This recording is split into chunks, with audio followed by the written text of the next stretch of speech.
Abelardo está reuniendo una coalición o un grupo de gente, más que la palabra no es diverso, bastante amplio. Yo no creo en que uno deba migrar o que traer modelos de afuera sea el caso de éxito o la fórmula de éxito para ganar elecciones o que sea necesariamente lo que necesita el país. El derroche del Estado, la corrupción, el malgasto y el Estado gigantesco que tenemos no nació con Petro. Total. Nació desde atrás. Nosotros queremos un Estado más pequeño, menos impuestos, menos regulaciones, más libertad. Todos esos cambios de constituciones que ha sufrido Colombia es la inestabilidad constante que no nos deja progresar con una continuidad clara de visión del país. Yo creo que no hay constitución más socialista que la colombiana. El Estado social de derecho, la introducción de la palabra social en el Estado social de derecho, pues da toda esa garantía del Estado de bienestar. Álvaro Gómez frenó toneladas de cosas que iban a hacer de Colombia pues ese Estado totalmente estatista, intervencionista, asistencialista, un punto inviable. Yo no creo que el pacto histórico sea un proyecto democrático, no lo es. El país está cooptado nuevamente, estamos otra vez en los 90s. Y todo eso tomándose el grueso de las regiones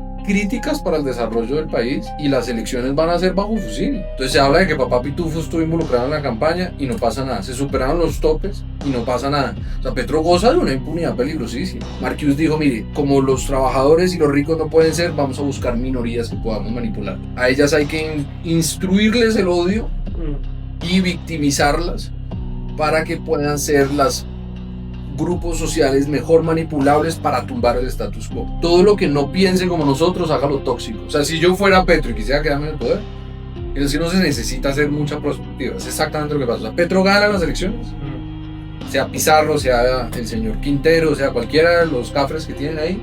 Lo primero es asamblea constituyente, lo segundo es la paz total, y ahí ya perpetuarse en el poder con el tema de reelección, introducir a los grupos narcoterroristas dentro del Congreso, igual que el proceso de Santos, y ahí ya apague y vamos.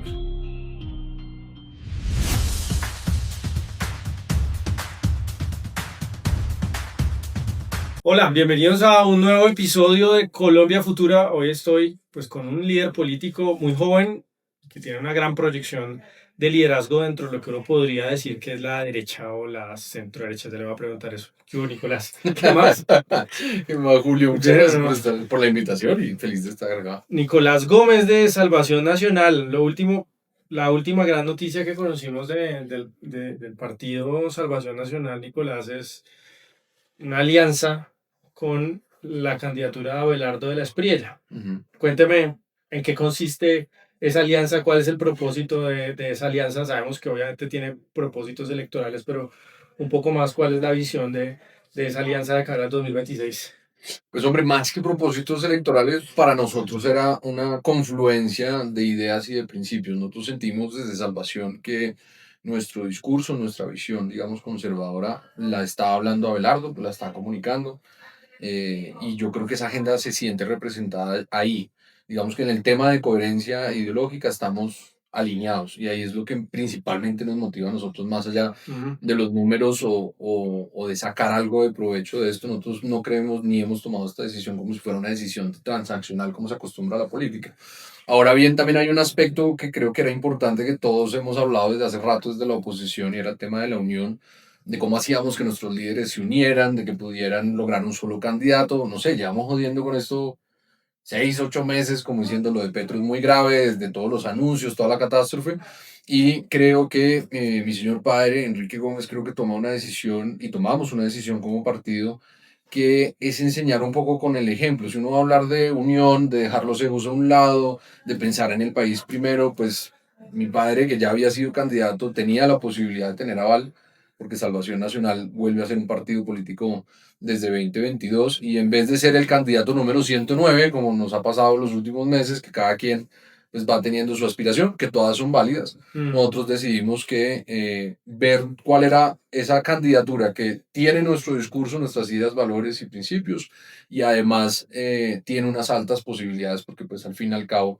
eso también tiene un tema más que transaccional, competitivo, yo lo diría. Y ahí tomamos la decisión, hablamos bastante con el doctor Abelardo, y tomamos la decisión de apoyar políticamente a Abelardo mientras que logra esa recolección de firmas. Él tiene su proceso ciudadano, y una vez esas firmas sean validadas por la registraduría hacia febrero, si mal no estoy en la fecha, ya habría un coaval de Salvación Nacional a la presidencia. Y nosotros como partido pues estamos llevando también nuestro proceso de Senado y de Cámara y estamos trabajándole a eso. Entonces esa es como la historia. O sea, la candidatura de Abelardo iría por un movimiento ciudadano con firmas y paralelamente Con el coaval de Salvación Nacional. Salvación Nacional. Obviamente no tenemos números de encuestas desde hace cuánto, para más de un mes, ¿no?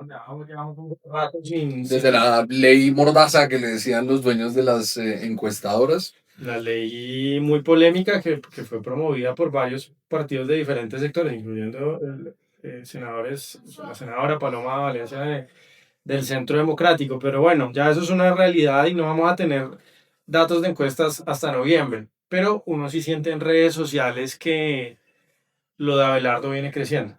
Sí, que hay un fenómeno ahí, lo que llaman ahora el sentimiento digital, ¿no? Que son los comentarios. Obviamente eso no es científico porque pues no es un muestreo estadístico, representativo, etcétera, pero uno sí siente que Abelardo movió el piso dentro del sector antipetrista o que no está en el gobierno.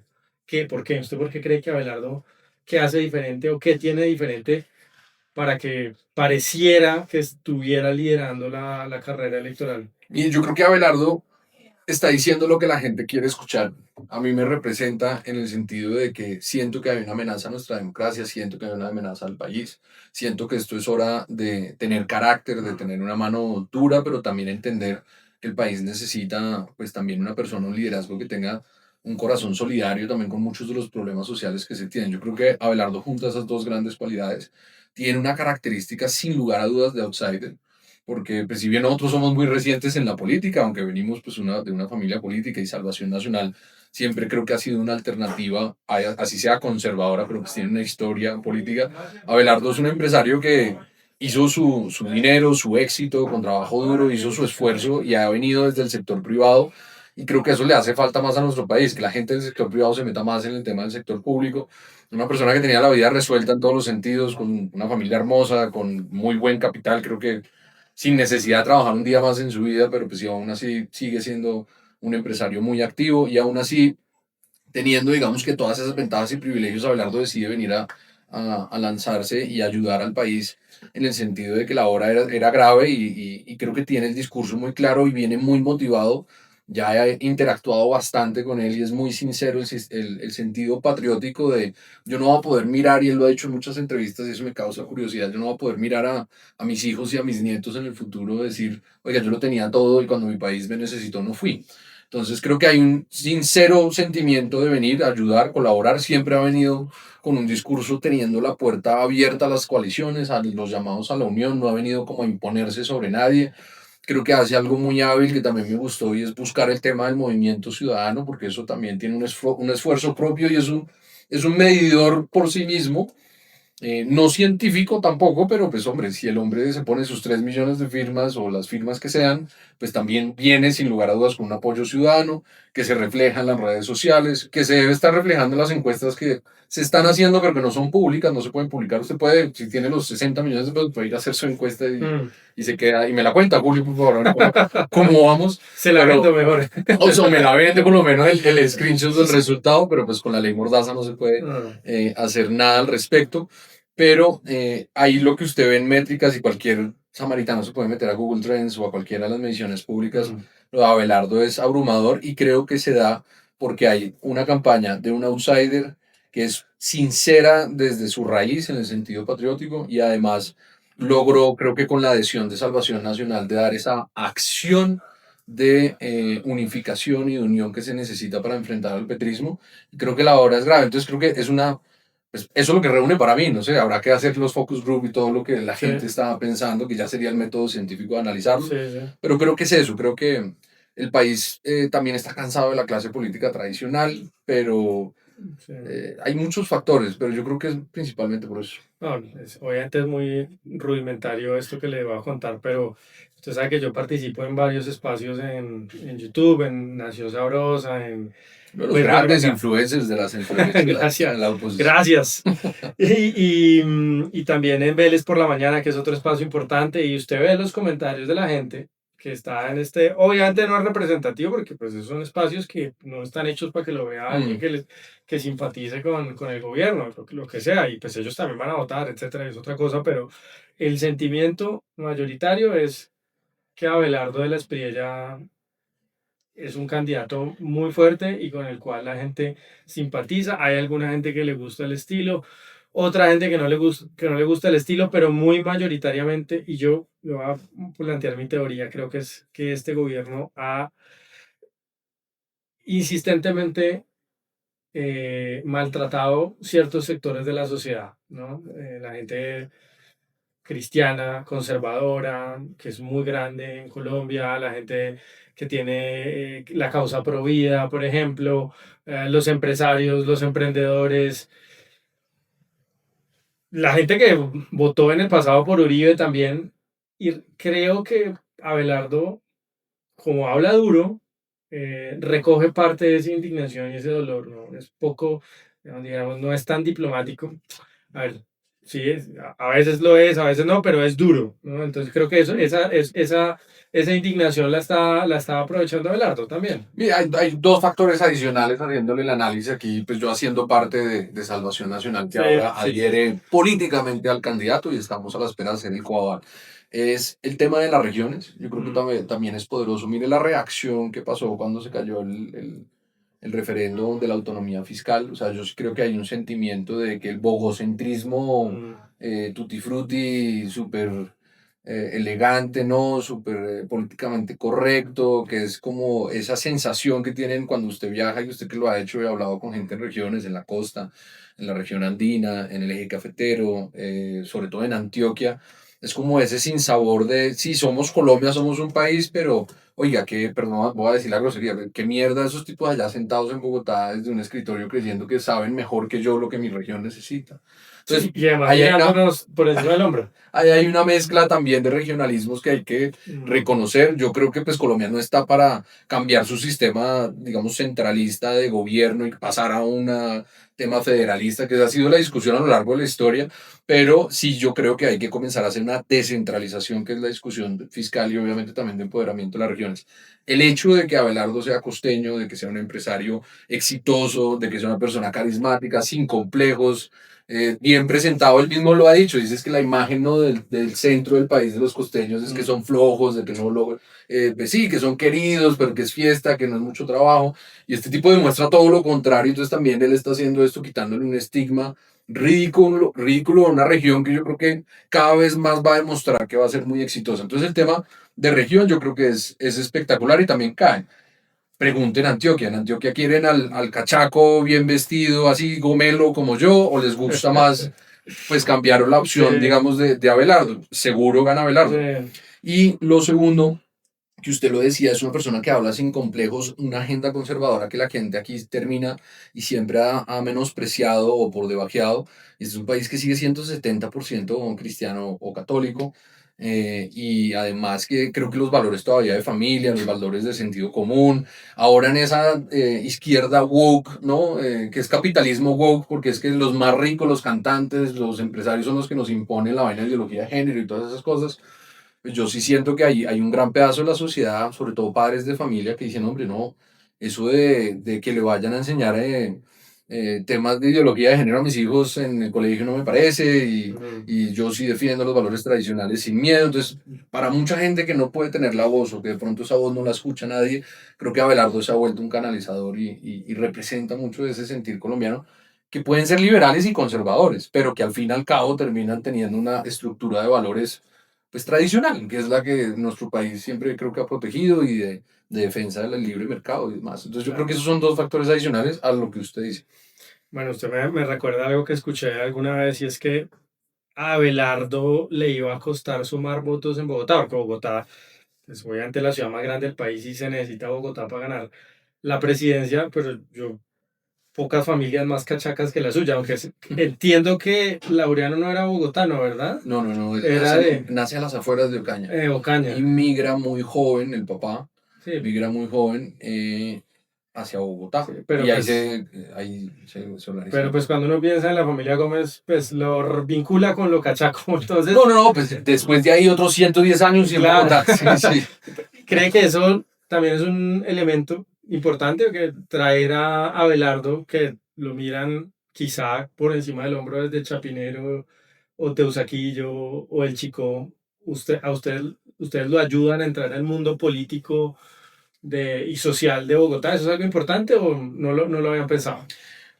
La verdad es que, como le digo, el cálculo de esto fue coherencia política. O sea, Mm, nosotros nos sentíamos identificados, conectamos, creemos que el país va primero y lo importante es lograr la unión. Y si nuestra presencia colabora a eso y a muchas otras regiones, pues mm, magnífico.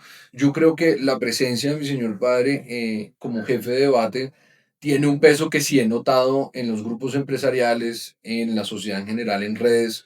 Es que, pues sí, nosotros nos hemos quemado, de pronto no tenemos, es un partido que está volviendo a comenzar, pero nadie le puede negar pues a mi padre que es un tipo estudioso, que es un tipo académico, que ha pensado el Estado el mm. grueso de su vida, Sí, sí. que conoce sectores tan complejos como el de la salud, como el de la minería, como las finanzas del Estado, política de hacienda, fiscal y demás. También pues obviamente mi tío Miguel está acá, que ha sido economista de gran carrera y trayectoria, entonces creo que en el tema programático da una tranquilidad y un aplome también muy grande a una campaña que es outsider. Mire también Sí, un compárelo. lado institucional, digamos. No, y además Abelardo también es un tipo pues profundo que conoce también sus aspectos del Estado, obviamente muy concentrado hacia la justicia por su profesión de Sí, jurista, sí, sí. pero es un empresario exitoso y cualquier empresario exitoso en Colombia sabe cómo es este infierno fiscal y cómo es de imposible hacer empresa y cómo este Estado está diseñado para joder a los empresarios y no para ayudarlos y las dificultades que se tienen en lo laboral, bueno, en muchos aspectos y en muchos frentes del Estado. Entonces, creo que es una gran combinación en el sentido de que da una campaña que sigue siendo outsider, de región, sin complejos, que habla directo y dice las cosas como son y dice lo que los colombianos están sintiendo y además tiene un aplome grueso que es lo que va a venir ahorita, que es cuando ya entremos en épocas de debates programáticos también de darle las soluciones al país que requiere, porque es que esto tiene muchos problemas, esto va a ser complejo, ¿no?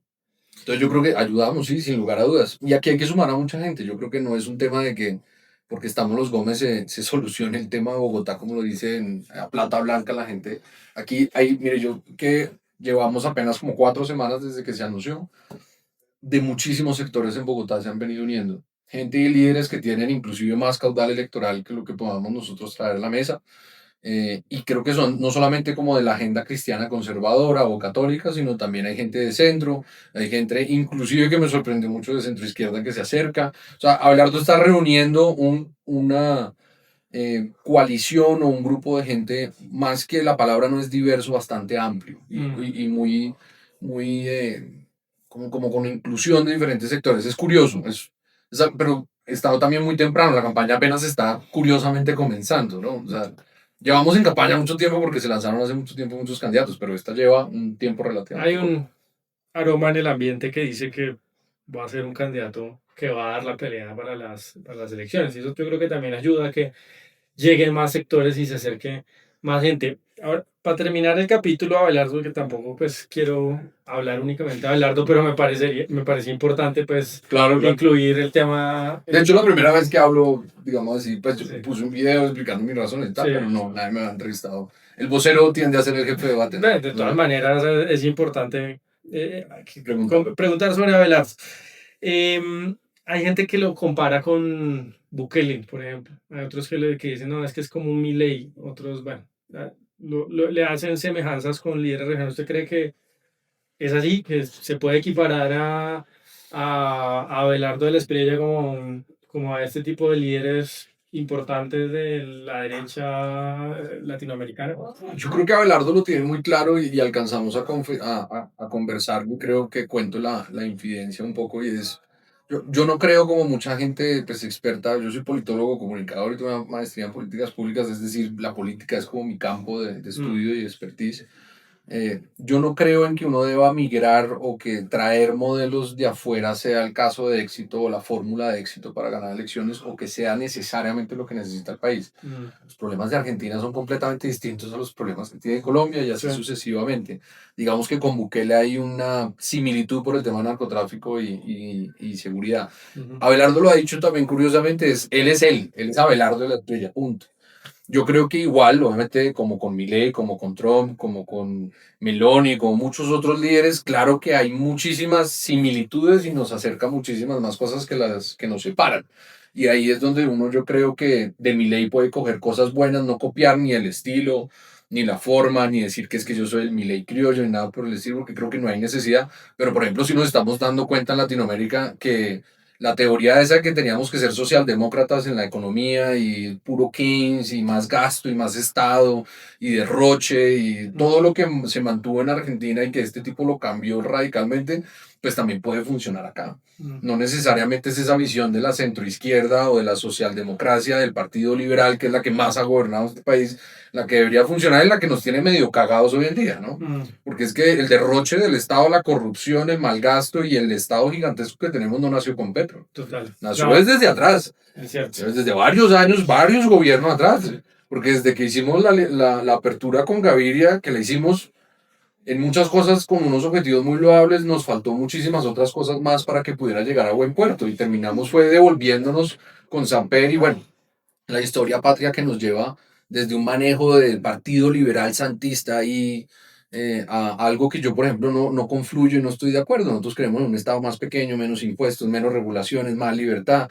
Y eso es lo que uno puede traer, por ejemplo, ahí. Cuando la gente lo compara con Bukele, porque es como más parecido, ¿no? Dos empresarios exitosos, súper bien vestidos, mano dura, toda la Mm. cosa.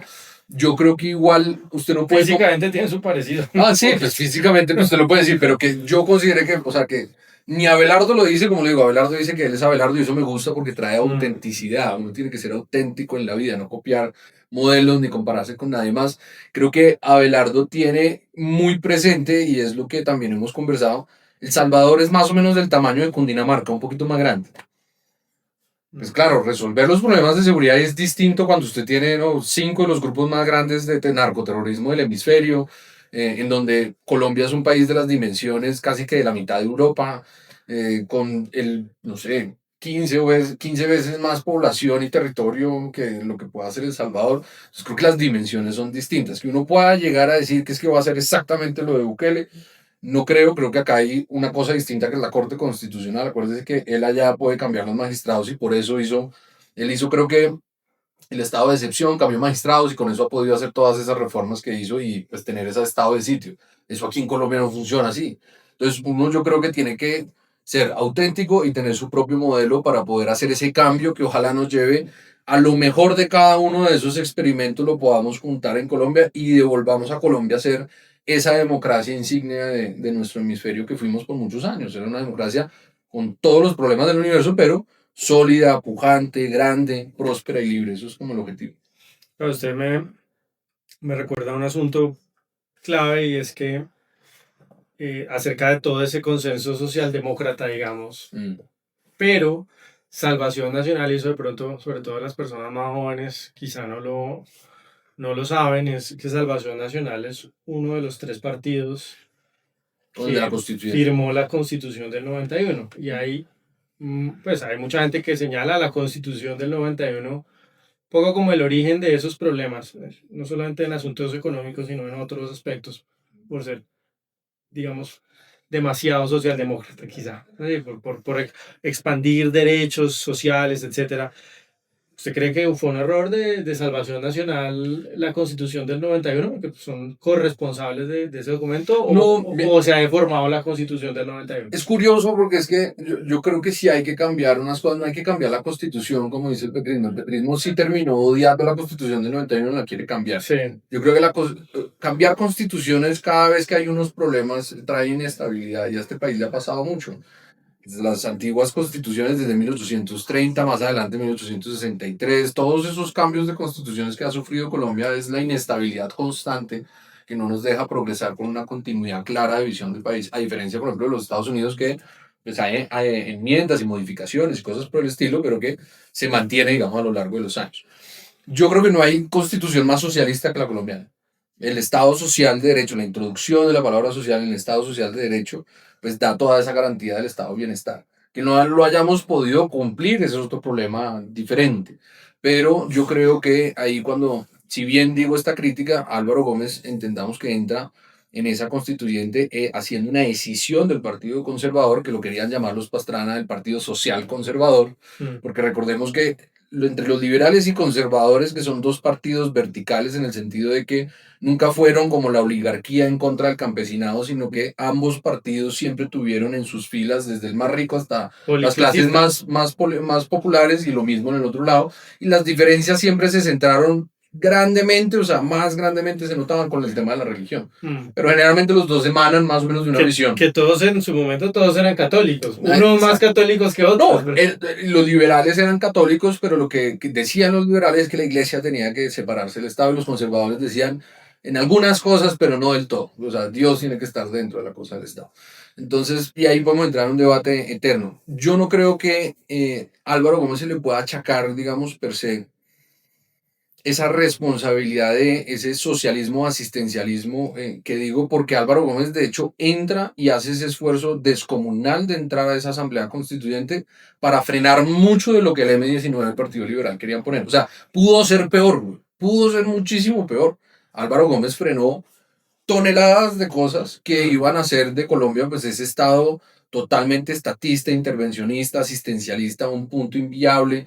Y Álvaro Gómez tuvo varias de los logros, digamos, en la introducción de muchas de las instituciones que hoy nos rigen, la Fiscalía, la Defensoría, y además, bueno, la elección popular de alcaldes. Álvaro hizo mucho desde Salvación Nacional ahí, pero también frenó, digamos que su principal trabajo ahí era como frenar y decir esto es una pésima idea. Mm. Y obviamente desde la composición del M19, que es ese salpicón que nace desde lo de Rojas Pinilla, pero que termina siendo ya para ese entonces bastante izquierda, bastante hacia lo del padre Camilo Torres y de toda esa introducción, digamos, socialista de los 60, 70 que se materializa en eso. Pero también el tema del Partido Liberal, maestro, que venía de toda esa visión de Mikkelsen, que era una visión bastante agresiva hacia una izquierda, digamos, socialdemócrata moderada. Y yo creo que Álvaro, siendo un conservador clásico, ¿no? Un liberal clásico también, en lo económico entra y frena mucho. Yo creo que si bien Álvaro logró eso, y yo creo que en muchas cosas no hay que criticarlo del todo. Yo creo que la Constitución del 91 termina siendo un consenso positivo para el país en uno de sus peores momentos. Logra calmar un poco más los ánimos. Igual siguen ocurriendo todos los problemas del universo. Y algunas cosas funcionan, otras cosas Pero salieron muy mal. uno podría decir que estos últimos días el presidente Petro volvió a hablar de la reforma constituyente. Quizá uno diría que precisamente esas salvaguardas que Salvación Nacional y otros partidos en su momento metieron en la Constitución Son las que son las que quieren destruir, ¿no? Un poco. Claro. Esos contrapesos institucionales son los que les fastidian. Y es que usted lo ha visto, es que usted en la Constitución puede meter lo que quiera, es que abrir la puerta a la Constitución. Y yo creo, Julio, que el Congreso que tenemos hoy es el Congreso más mediocre que ha tenido la historia de Colombia. Eso está perrateado a más no poder. Pero si usted quiere, con ese Congreso perrateado entre politiqueros corruptos y algunos salvables que son nuestros compañeros y amigos en la oposición, madre, usted abre la puerta a que se haga todo tipo de barbaridad y que queden cosas como le ha pasado a otros países que el fijan, ¿no? Por un porcentaje del presupuesto, por ejemplo, de educación, y que se quede inamovible en un, yo no sé, 25% del presupuesto siempre, sin importar la quiebra, sin importar lo que esté pasando. Entonces, ese tipo de cosas que son muy de lo que le gusta a la izquierda, a la socialdemocracia, de crecer más o volver más esto intervencionista, estatista, puede ocurrir si se abre ese bocón. Lo que yo creo y la visión que yo creo es, si bien soy crítico de algunas cosas, pues porque la Constitución al fin y al cabo es un consenso. Si fuera la Constitución que más le gustó a Álvaro, pues no hubiera sido constitución, porque los otros partidos también pusieron de su parte. Pero las modificaciones y el canal para modificar lo que está mal y lo que necesitamos cambiar, pues ya está establecido, que es el Congreso de la República. Para eso está. La Constitución, usted puede hacer actos legislativos, para eso están. Y tienen un filtro de constitucionalidad, para eso está. Entonces yo lo que creo y el plan que nosotros proponemos es que más que llegar desde la candidatura de Abelardo a cambiar la Constitución o a cambiar, digamos, de fondo ese reglamento que nos ha podido traer hasta acá y que ha tenido muchos aciertos, es desde el Ejecutivo modificar y hacer muchas cosas que desde el Ejecutivo se pueden hacer. Algunas cosas tendrán que ir al Congreso, pero el grueso es de acción ejecutiva. Este es un país presidencialista. Petro se dio cuenta que este era un país presidencialista en el último año. Por eso ahorita está berraco intentando sacar todo con decreto, pero se concentró en el Congreso, porque este es un país de leguleyos y todo el mundo quiere ir al Congreso cuando uno podría hacer muchas cosas desde el Ejecutivo con voluntad. ¿Usted cómo se imagina que va a ser un gobierno? Imaginemos que es Abelardo, pero puede ser cualquiera. Puede ser Vicky, puede ser Paloma, cualquier presidente que no sea cercano al pacto histórico. Cualquiera que no sea petrista. Cualquiera que no sea petrista, sí. ¿Cómo se imagina esos 4 años? ¿Se los imagina parecidos a los 4 años de Duque en términos de agitación social?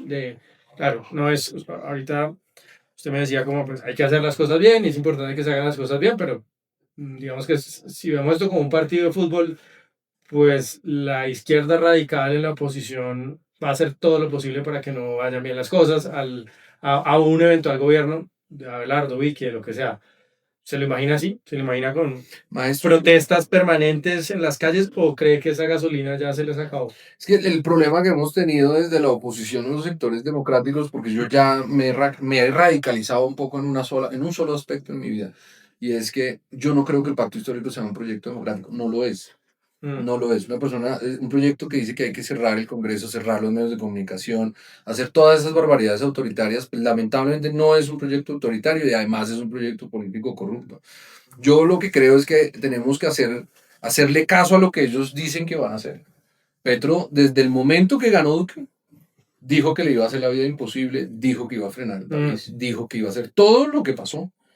Y Duque por alguna razón no le puso atención a eso y muchos advertimos y se las montaron. Yo creo que aquí va a pasar lo mismo, pero con un grado adicional. Y es el tema de que pues, Petro fortaleció a sus socios. El país está cooptado nuevamente, estamos otra vez en los 90, con la cooptación narcoterrorista, los carteles, grupos paramilitares que ya son la misma vaina, son otro cartel más armado. Y todo eso tomándose el grueso de las regiones críticas para el desarrollo del país y las elecciones van a ser bajo fusil. Y a ver, en ese escenario que le planteo, tendríamos un expresidente, Petro, que no va a pagar las cuentas. No va a pagar el Twitter y va a ser seguramente el opositor más importante que haya en Colombia. Y yo lo que discutía el anterior día con mi señor Párez, yo creo que Colombia tiene, si bien puede tener un riesgo de una toma guerrillera del poder, o una toma comunista de la mano del pacto histórico en el sentido ideológico o contrarrevolucionaria, lo que quiera, la preocupación es la combinación de formas de lucha. Esto no solamente va a ser el riesgo armado, porque es que ellos ya saben que no pueden derrotar al Estado de manera bélica. Es el tema de lo que vimos con las FARC, la impunidad garantizada y los tipos en el Congreso haciendo política.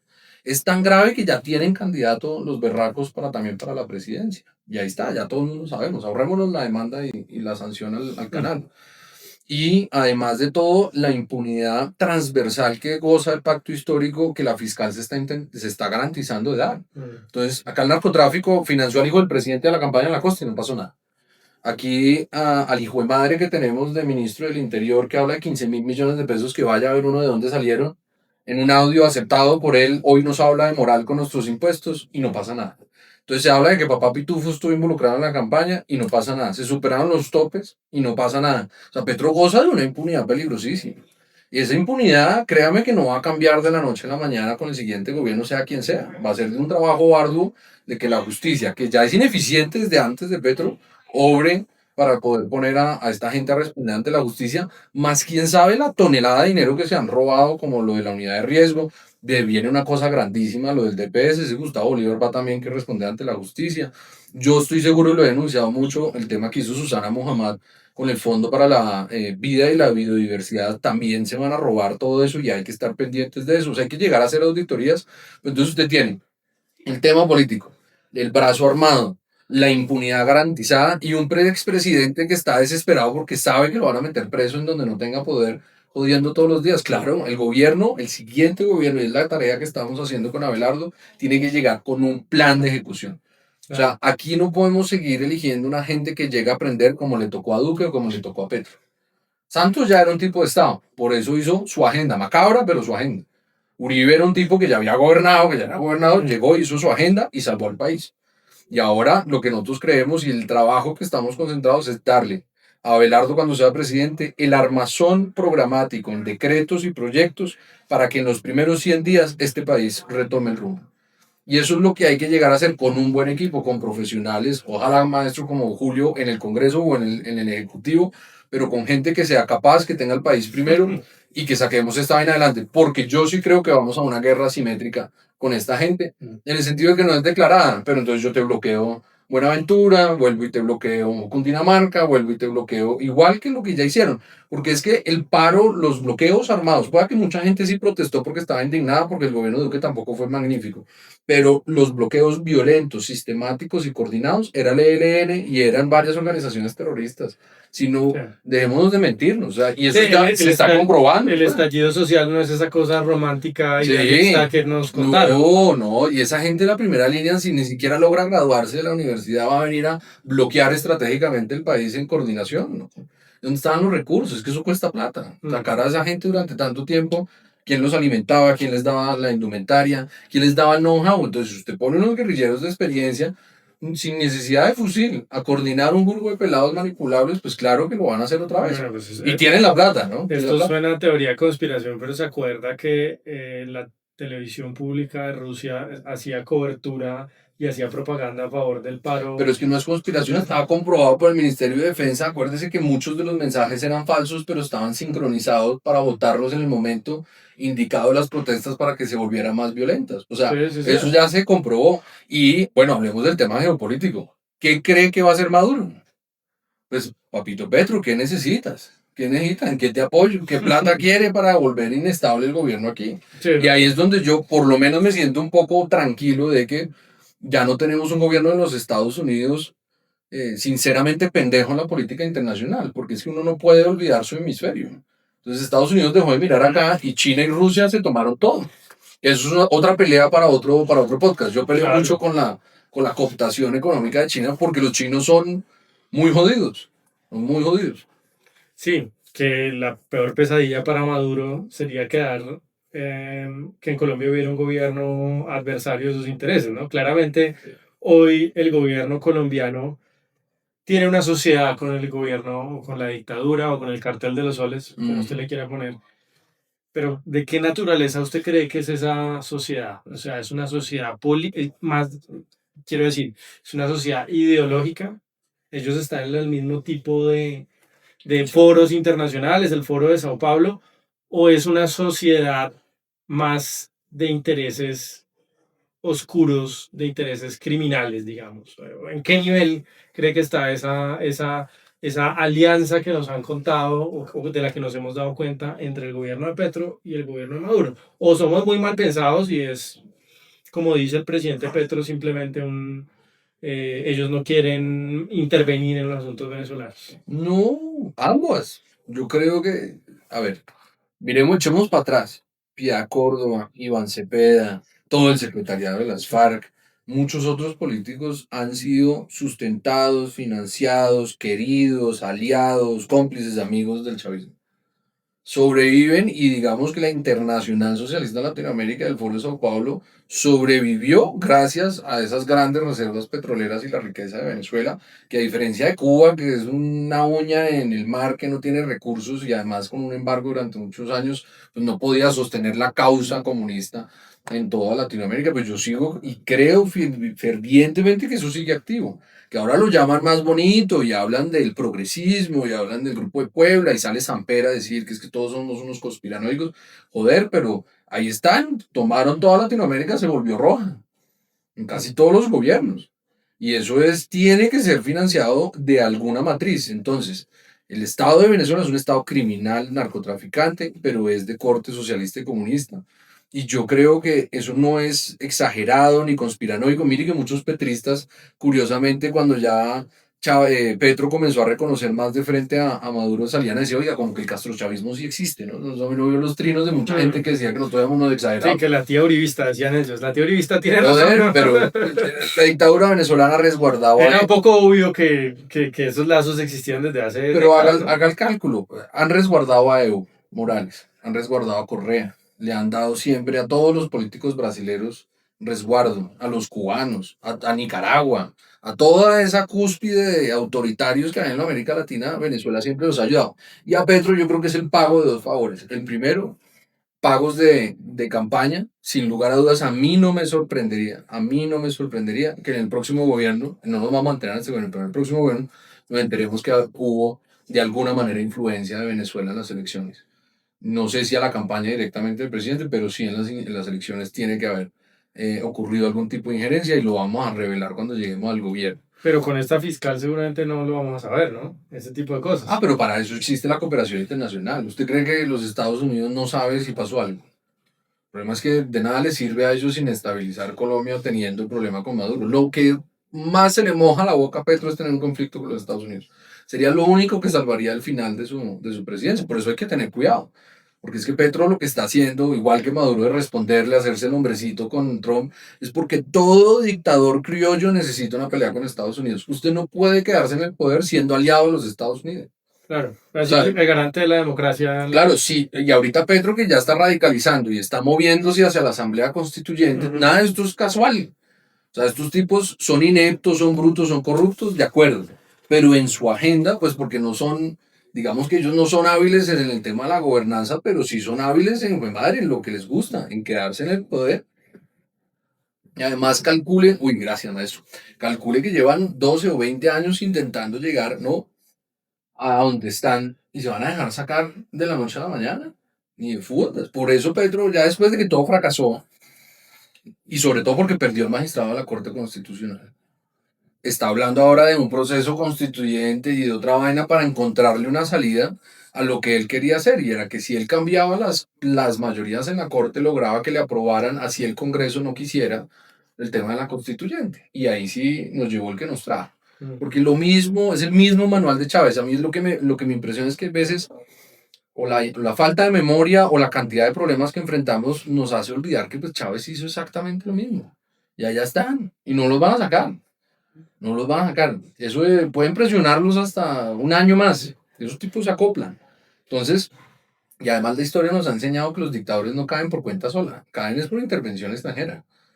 Pero con presión y cooperación de los aliados. Eso siempre ha pasado así. Ujú. Y les da mucho resquemor todo lo que sucede en Ucrania y todo lo que sucede en Gaza, pero joder, acá en Colombia también estamos en una circunstancia también que puede salirse de madre y puede salirse hacia un lado autoritario. Entonces yo creo que es pago de favores, una alianza macabra, ideológica, convencidos en que eso es lo que hay que imponer aquí, Ujú. porque es el mismo discurso ideológico, un pedazo de pago de campaña, porque si no Petro no estaría hablando pues de hacer el tema del gasoducto y dándoles todos los salvavidas habidos y por haber y legitimando el gobierno Ah, pues se acuerda de con los esa. ministros de Estado allá. Es que Petro dice, yo no reconozco a Maduro. Dice, mierda, pero todo el gabinete ha ido, güey. Todo el gabinete estaba, hasta el ministro de Defensa estaba allá. Y Saade prometiéndole que Y le iba a hacer campaña a Maduro, que iba a hablar a favor recuerde del que gobierno de Maduro. Sae vivió mucho tiempo allá, ¿no?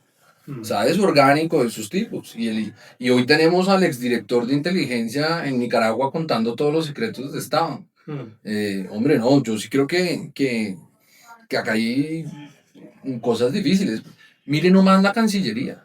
Mire el vicecanciller Mauricio hablando del sur global y de que el Chávez es un puta, es un demócrata. Sí. No, o sea, que esos tipos que tienen la Cancillería, en el gobierno, la Pizarro, los que tienen el Congreso, Becerra, todos esos tipos son ideólogos convencidos, marxistas, muchos educados en Rusia, muchos educados en China, ¿cómo se llama esta? La de Brasil, que es, bueno, en Sofía, Mm. El en Claxo de Ecuador, por ejemplo. Bulonda, no, Martín, perdón, se me olvidó el nombre, En Ecuador hay una institución importante que es en el Brasil, Claxo. ¿sí?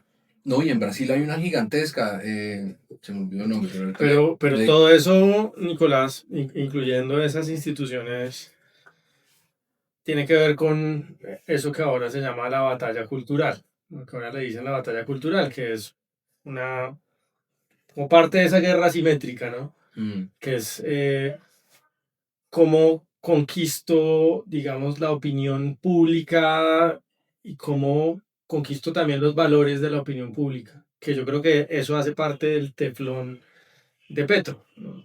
y hace parte del teflón que tienen personas dentro de la izquierda, por ejemplo, Iván Cepeda.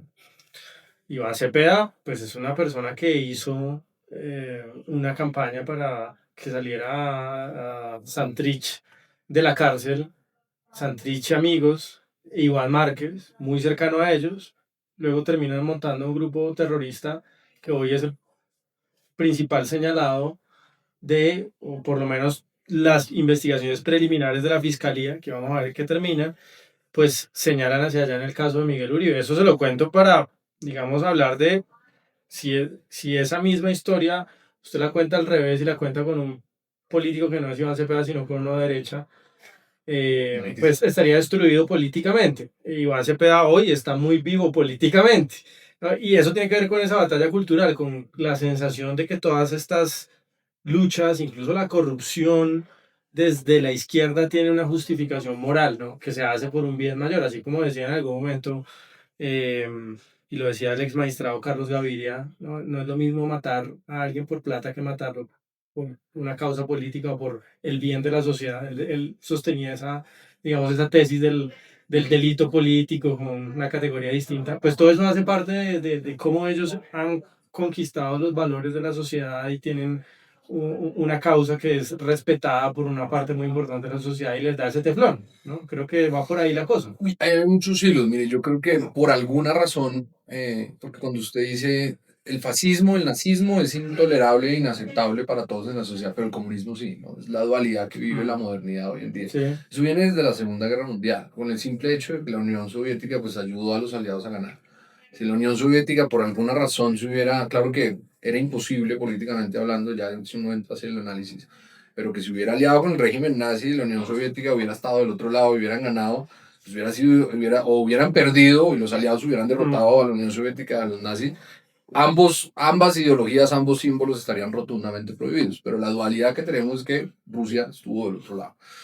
De ahí toda esa lucha del proletariado fracasa horriblemente en la Unión Soviética, fracasa en donde se implementó y en donde sobrevive es un infierno autoritario totalmente violento, ¿no? Corea del Norte y sucesivamente los otros ejemplos que quede.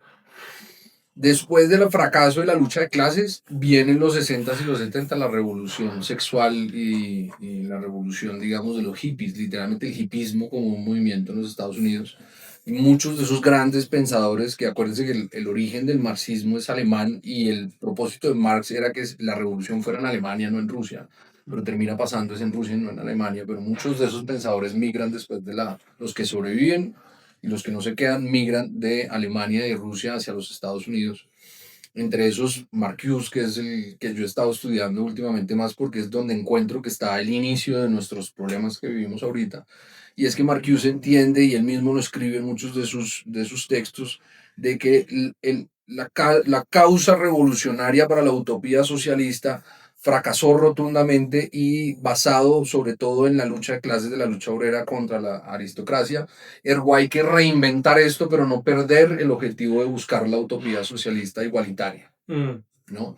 Y reinventándolo, Marcuse hizo muchos escritos que marcaron o fueron la base programática, académica de buena parte del hipismo, junto con muchos otros autores de la época, pero el principal fue Marcuse, el que termina creándolo de Diversity, Equity and Inclusion, de diversidad, inclusión, igualdad, que ahora ya también lo vemos en las universidades de acá. Y en las empresas. Y en las empresas, todo eso, ya voy a explicar por qué Marcuse. O sea, todo está hablando del origen de lo woke, digamos. El origen woke, en mi perspectiva, creo que uno de sus padres del hipismo, el padre del wokeism, es Marcuse, que hay que estudiarlo con cuidado.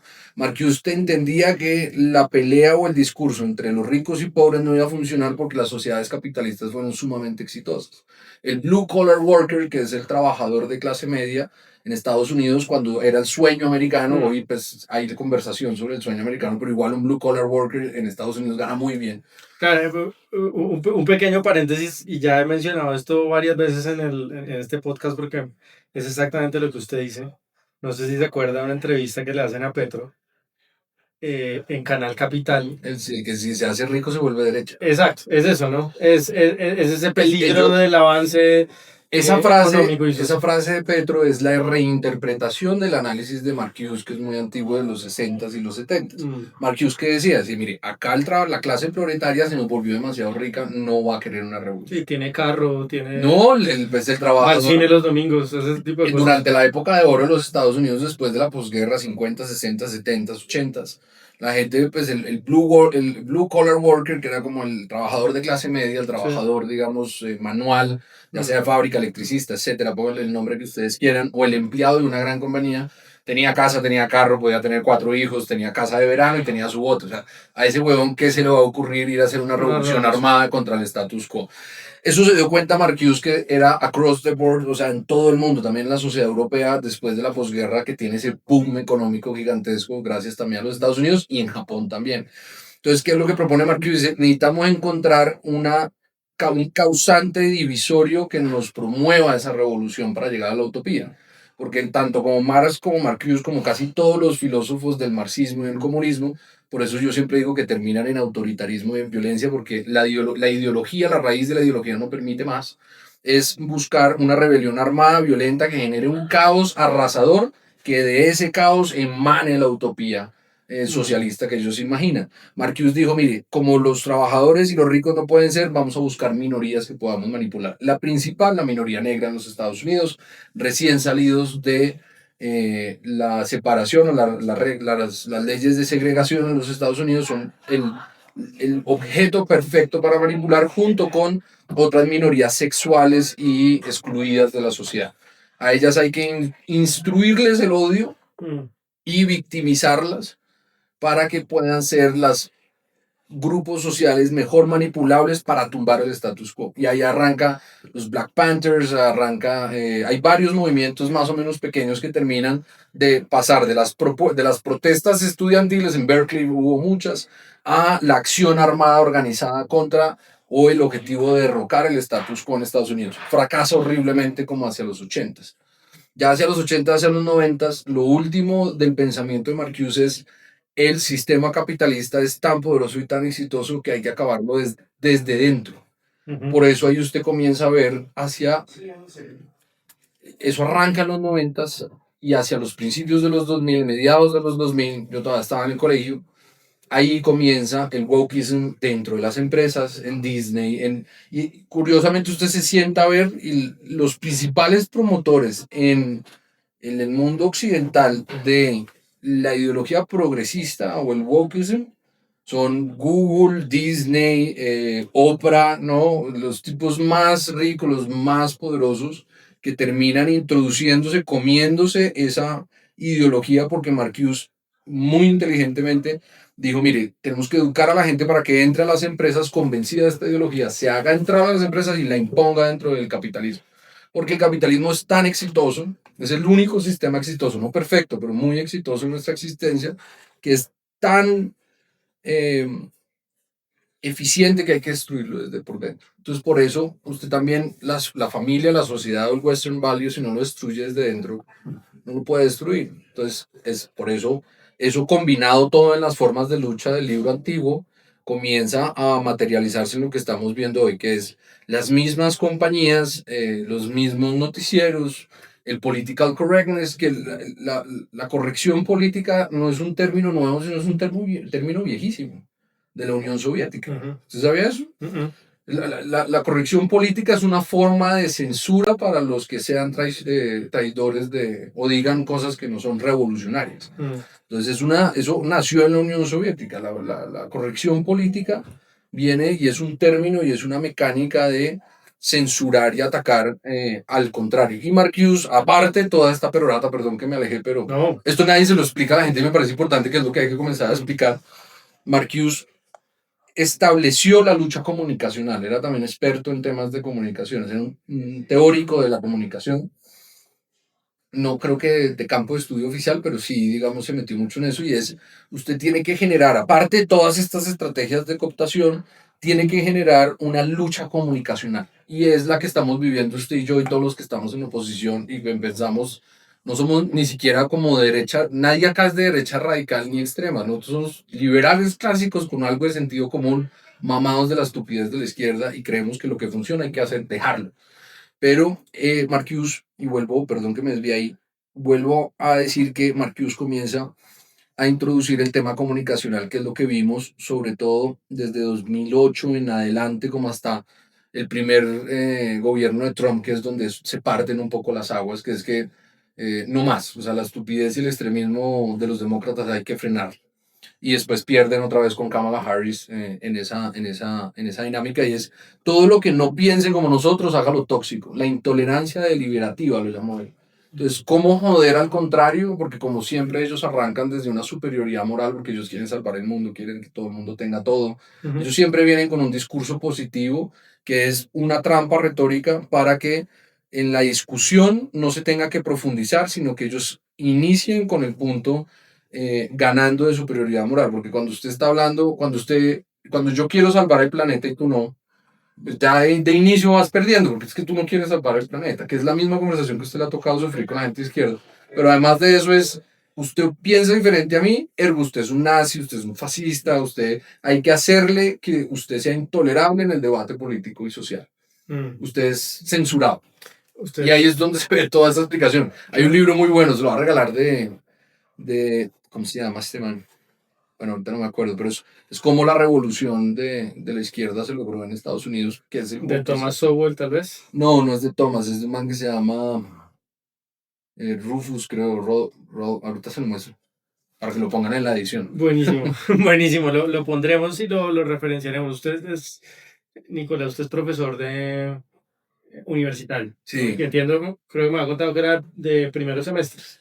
tengo primer semestre, sí, Eh, historia política ese colombiana. contexto de lo woke, de lo políticamente correcto, de, dijéramos, la victoria hasta ahora cultural de esos valores eh, promovidos, digamos, por la izquierda, todavía la ve, porque hay algunas personas que me dicen, no, los jóvenes están saliendo un poco distintos ahora, o los jóvenes ahora son más conservadores, ¿no? Ya no ven la misma, no es la misma generación que salió a marchar en el 2021. ¿Cómo lo ve usted con esos jóvenes que usted ve todos los días? Eh, yo, cuando usted ve lo de Charlie Kirk en Estados Unidos, sí había una revolución desde el lado conservador. O sea, el tipo sí partió aguas, fue un hito en el sentido de influenciar a estudiantes jóvenes a entender o comprender o siquiera estar abierto a escuchar las ideas de derecha o liberales clásicas, inclusive muy provenientes desde el cristianismo. Cuando usted me habla de las universidades colombianas, en las universidades privadas yo sí creo que hay un ligero cambio que se está viendo en las encuestas, sobre todo gracias al fracaso rotundo y grotesco de Petro, en donde los jóvenes se dieron cuenta que si bien es bonito que te prometan todo, pero si no te cumplen con nada, hay que llegar a pensar las cosas otra vez, y sobre todo si las contradicciones son evidentes en lo diario. Creo que hay un poquito de reflexión. No estoy diciendo que se vayan hacia la derecha, pero sí creo que ya están llegando por lo menos a la posibilidad de entrar en debate. Es que yo, cuando me tocó a mí la universidad y al final de mi colegio, ni siquiera el debate era una posibilidad, por lo mismo que le digo de Marcuse, y véanlo en las universidades. Las Mm. mismas universidades, sobre todo las que tienen fama de ser un poco más mamertas, terminan siendo las primeras que censuran a speakers o a personas que no confluyen con el Mm. status quo o con lo que se considera políticamente correcto. Entonces, ya por lo menos hay un poco de apertura al debate, pero si usted me pregunta, las universidades públicas están totalmente cooptadas por ese sector de izquierda. Disentir en una universidad pública es sumamente difícil en Colombia. De hecho, yo he tenido coordinadores, alumnos de la pedagógica en la nacional, que me dicen, pues maestro, donde yo comience a hablar que soy de acá de Salvación Nacional, me van a linchar. O sea, o me van a apuñalar, o me van a matar, o va a pasar algo, y los amenazan, y Bueno, es, yo soy egresado de la Universidad del Valle, por lo tanto, doy fe de lo que usted está diciendo. es duro. Es cierto, es totalmente cierto. No hay libertad de expresión en los Catedral, campus no hay. universitarios de Colombia.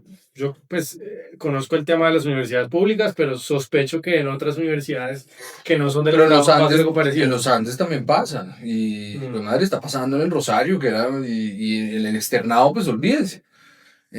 Curiosamente, yo creo que en la Sergio se mantiene un poco esa ecuanimidad de que se pueda tener el discurso y ese debate, pero cuando usted ve la universidad pública, los que promueven la diversidad y la vaina no les gusta la diversidad de pensamiento. Al final ellos no les gusta que usted nos contraria por lo mismo, porque si usted está en contra mío, usted es el diablo. Pero, Entonces, yo creo que eso es un problema. O sea, yo he debatido y fui a debates como candidato en la nacional y era ya de inicio, porque como unos conservadores le pregunten que si uno quiere entrar con seguridad o no al campus, pues ya es una cagada. sí, No debería pasar, pero ellos salen y sí, dicen, no, aquí somos todos, la sí, diversidad. Vaya a un debate, total, allá pues madre a ver cómo es que es, y eso es con sí, abuchada. Yo fui a la universidad distrital, la que queda en Ciudad Bolívar, creo, en el sur. Y lo mismo, uno de los asistentes estaba tan incómodo con mis ideas que se paró a querer pegarme, o sea, a frentearme, a bracunearme. Y Carlos estaba ahí, Carlos, yo siento y se nos cascamos. Pero lo que me preocupa es, yo no le tengo miedo a eso. Y mi crítica, yo nunca voy a decir que no a un debate en una universidad pública, me sí, encanta, es sí, a donde más deberíamos estar yendo. mm, El problema es que vaya uno ponga la carpita como Charlie Kirk a ver qué le pasa un jueves en la Nacional. Pues, puta, le ponen un cóctel molotov. Pero la izquierda sale y dice que ellos son los más plurales, los más diversos, los más inclusivos, donde la libertad y toda, es pura lo mierda. Yo contrario. creo que no. Oiga, pero uno se puede quedar en un poco el victimismo, y eso a mí no me gusta, que es decir, bueno, es que ellos no nos dejan hablar, que es que no sé, pues que somos víctimas de este sistema woke o de estas ideas woke que son represivas y anulan la libertad de expresión, todo eso. Pero uno también lo puede ver desde otro punto de vista y es, bueno, ¿qué se ha hecho mal desde este lado para que esa sea la situación? Es un buen Y punto. no será que somos muy aburridos? ¿Será que abandonamos las reflexiones en torno a ideas? Em, ¿Será que no hay suficiente calidad intelectual o suficientes intelectuales o suficiente producción académica? ¿O qué pasa? O sea, ¿cuál es mirándolo un poco más introspectivamente y más autocríticamente, Yo creo que qué pasó? usted está totalmente. Yo creo que la derecha, o lo que se puede. A mí no me gusta la categoría derecha, pero es la que se usa hoy en día. Pero la derecha, lo que comprenda la derecha, fracasó. Mm, Fracasó rotundamente. La generación posiblemente mía está más o menos, y me incluyo como junto con usted, como intentando volver a recobrar ese espacio, comunicando mejor, hablando mejor, volviendo a hablar de las ideas sin complejos, pues madre, enseñando, ¿no? Y mm, yo no es que imponga mi ideología en mi clase nunca, pero intento que por lo menos sea objetiva y que tenga los mm, dos lados. Pero la generación, por ejemplo, de mi padre y esas generaciones in between, creo que sí abandonaron los espacios. Cuando usted abandona los espacios, lo tienden a llenar los otros. Mi abuelo hablaba de la teoría de los gases. Donde el gas encuentra espacio, tiende a expandirse y a ocuparlo. Entonces, si usted abandona la militancia y el activismo de promover las ideas, pues termina permitiéndole a ellos monopolizarlo todo. mm. Yo hice una maestría en los Andes durante pandemia y me quedé impactado que solamente me enseñaron, o sea, la clase de economía política era solamente Stiglitz. Solamente Stiglitz, nada más. Que En la Universidad de los Andes, en un posgrado. es un autor referente del pacto histórico, además, pues Gustavo Petro lo cita Joder, pero constantemente. pues, todos mis compañeros están hoy trabajando en entidades públicas. Y Todos. esa es la única visión con la que se quedaron. Y lo otro es que las universidades han caído en falta también por la quiebra que están sufriendo y por el debilitamiento en una mediocridad intelectual monumental. Parte causada por el monopolio de los profesores de izquierda y la ideología de izquierda de solamente imponer una sola visión. Entonces solamente se puede enseñar Keynes y Stiglitz. Lo otro, ustedes, como le pasó a Jerome, decir que uno puede enseñar Hayek en los Andes. No, no, no, no. Imposible. No, no, no. Von Mises, Adam Smith, pues es un nazi, güey. Entonces lo joden y todo. Yo creo que las universidades pecan en eso. Mm, Y es muy triste que los baluartes del liberalismo, como la Universidad de los Andes, sí. como lo fue en su momento el Rosario, como lo fue la Javeriana, el Externado, mi madre, no permitan que haya esa diversidad de pensamiento que nos va a terminar jodiendo, nos está jodiendo, ya nos jodió, porque entonces no hay otra visión de hacer las cosas y la visión otra, por lo menos en mi opinión, es la correcta. De pronto no es, pero no tienen contraste. Entonces, si usted no le dan contraste cuando lo están educando para enfrentar el mundo, pues usted se va con una sola visión como las zorras. ¿Se acuerdan de las zorras que veían en Bogotá? Pues si usted solamente le enseñan a mirar aquí, pues nunca ve Y lo otro que hay. es importante tener esa visión. Me vas a acordar usted, Nicolás, hace poco me leí el libro de Álvaro de Costaín. Bueno, Eh, y ahí narra cómo Álvaro, cuando Álvaro estuvo secuestrado por el M-19, casi que le daba clase a los se guerrilleros. volvieron amigos, curiosamente. Pues, Sí, en la medida de las cosas, de secuestrado a... sí, sí, en esas, pero pues ahí lo que me llama la atención es que seguramente esa interacción era la primera vez que estas personas del M-19 escuchaban a alguien hablar legítimamente de otras ideas, ¿no? Y la exposición a solamente una visión del mundo hace que la gente entienda al que no piensa de esa manera como un malvado, ¿no? O alguien que se merece estar secuestrado o que O se merece, matarlo. o que se merece estar muerto, Como lo de Miguel o como de pasa, Charlie Kirk, que era un tipo que estaba debatiendo. ¿Estaba que haciendo se justifica porque pues no existe la concepción de que sea una persona que pueda tener otra visión del mundo de buena fe, ¿no? Sino que es alguien malvado y que no merece vivir o que no merece libertad. Pero usted señalaba una cosa que es importante. Yo sí creo que abandonamos el espacio. Y al abandonar el espacio lo cortaron.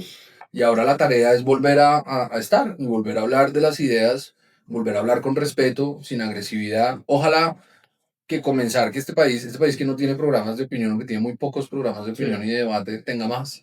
Y que la gente pueda contrastar las ideas y ver que hay otras visiones del mundo, sobre todo en las universidades. No puede ser que el único debate que hay es cuando medio la mesa multipartidista de la universidad lo organiza, que usted debe haber asistido a esos, o cuando hay elecciones y llevan a los candidatos. Mm, Entonces, la universidad, si la universidad no es un sitio para que usted le contradigan su forma de pensar o sus ideas de manera argumentativa, mm, o sea, si no es en la universidad el lugar en donde los jóvenes tienen que llegar y poder poner en duda de manera sana en un ambiente académico sus prevenciones o premisas y darse cuenta de que si bien sí pueden ser correctas o son equivocadas, entonces ¿en dónde? Que eso es lo que ya no se quiere. La gente es como, no, no disientas tanto, no disientas tanto. Entonces, pues, claro, una generación de estúpidos. ¿No? y yo le tengo otra teoría que creo es, y usted de pronto me la puede confirmar o negar, es que las personas que tienden a tener esta visión, digamos, más favorable al mundo de la empresa, a la responsabilidad individual, como esas, no ideas, sino más bien intuiciones, digamos, liberales o Sí.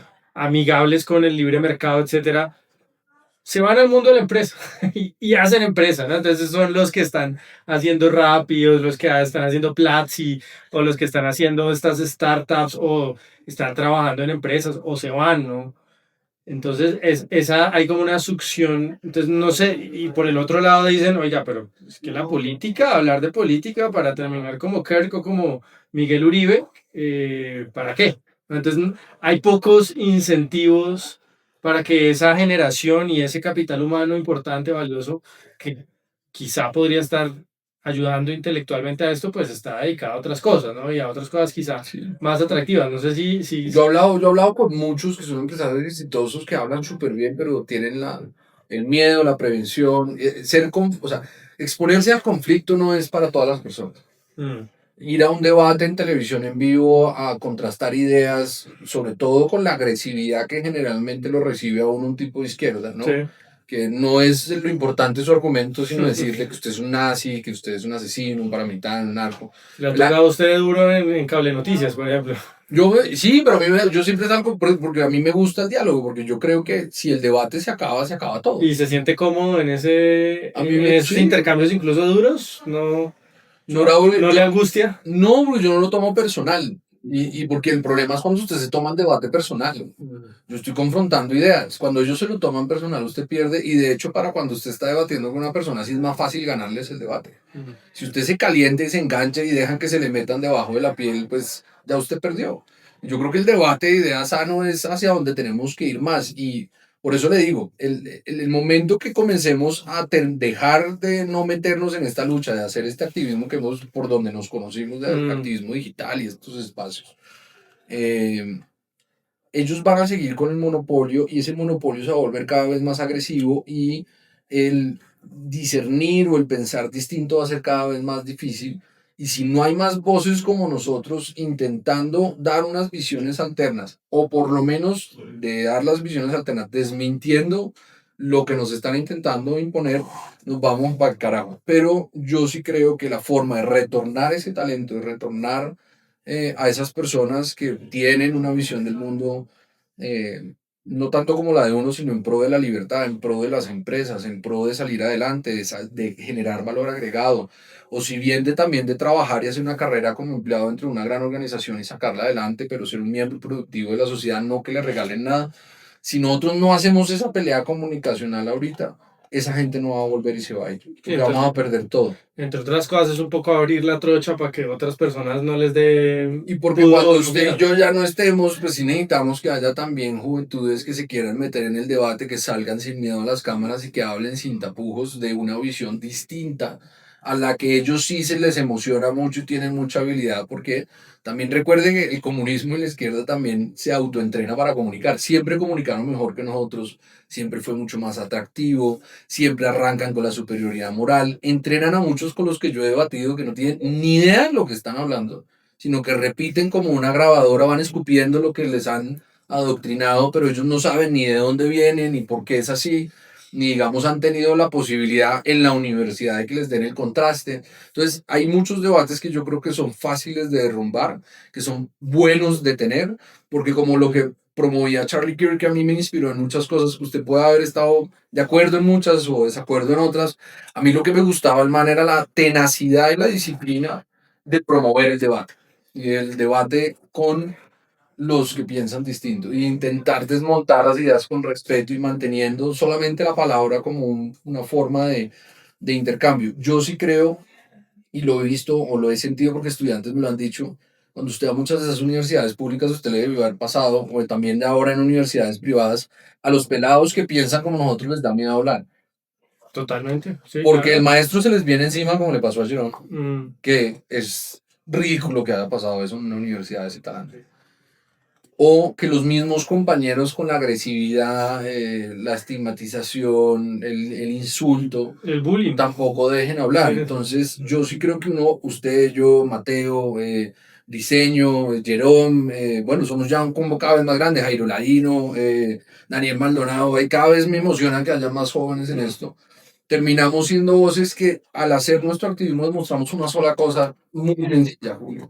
Es que sí se puede pensar, se puede pensar diferente y está bien. O sea, que usted sea un liberal clásico que quisiera tener unos valores tradicionales en su vida, que es como lo conservador, por ejemplo, de mi lado, quisiera ver un Estado y que lo del wokeism, pues que cada quien haga lo que quiera con su sexualidad y su cuerpo, pero no me jodan a mí, ni me impongan eso, ni lo vuelvan lo que lo están volviendo, ni al extremo de ir a mutilar niños, ni nada por el estilo, sino como mantenerse en las fronteras del sentido común y ojalá volver al debate de las políticas.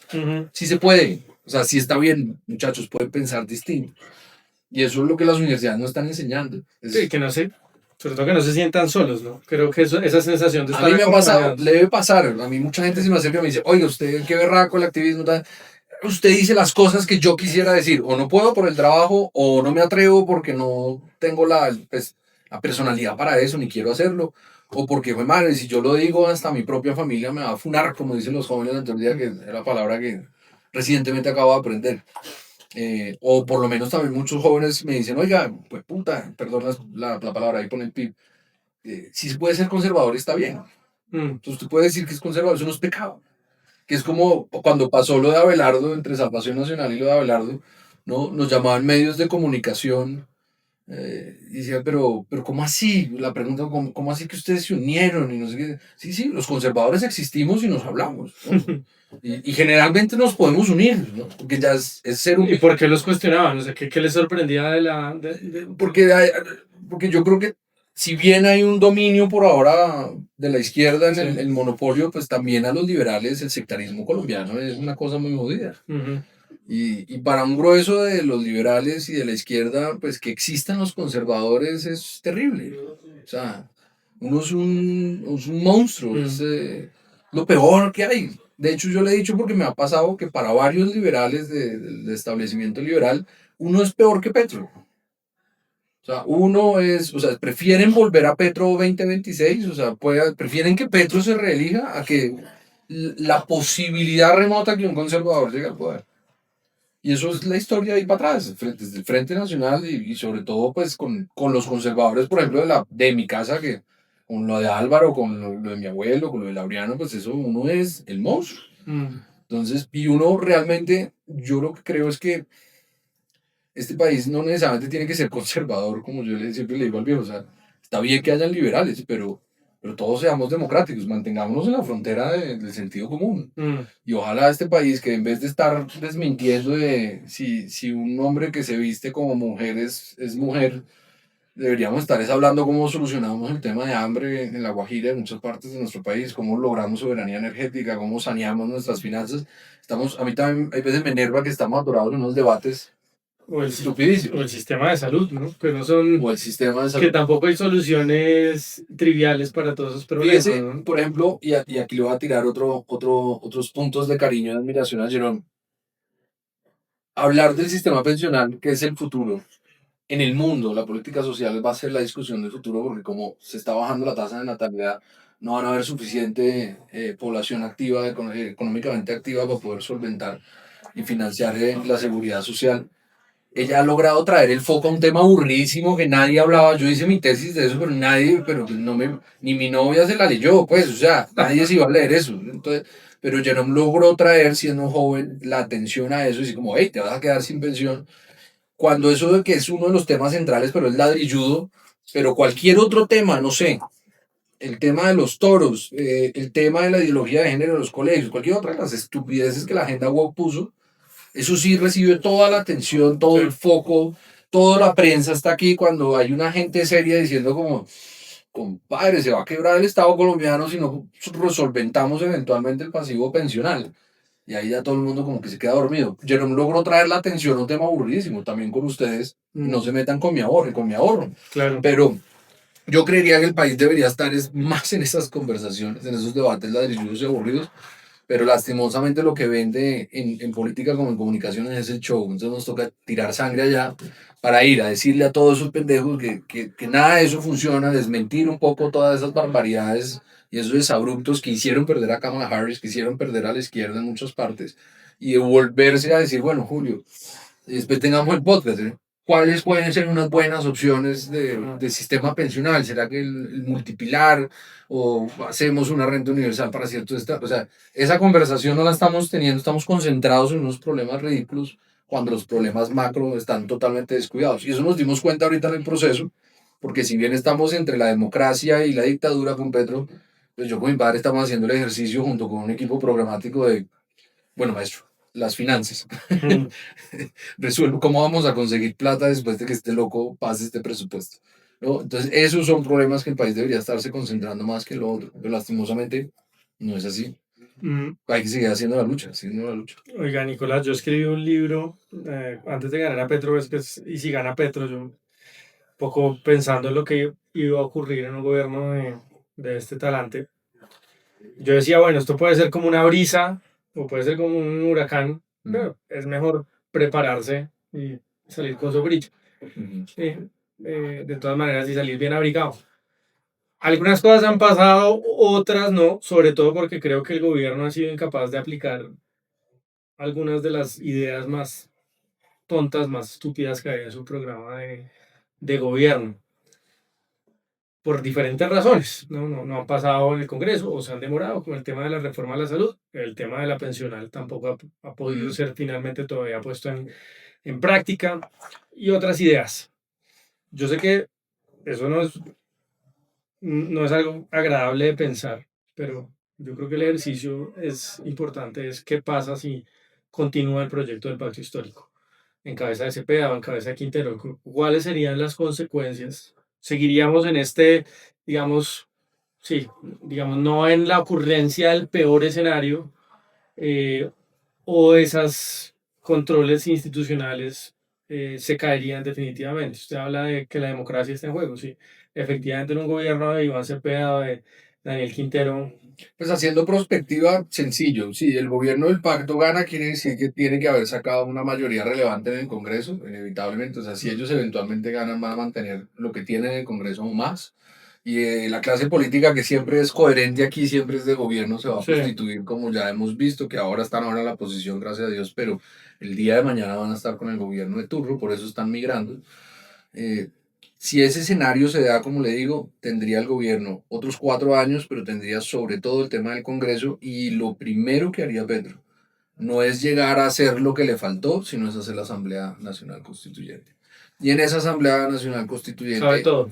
aparte de que cabe todo, puede hacer todas las reformas que le faltaron Mm. ahí, meterlas como pie de letra inamovible, Blindarlas. blindarlas de manera absoluta para tener un populismo socialista estilo Chávez de manera perpetua, de manera constitucional, no de política de gobierno, sino como política de Estado.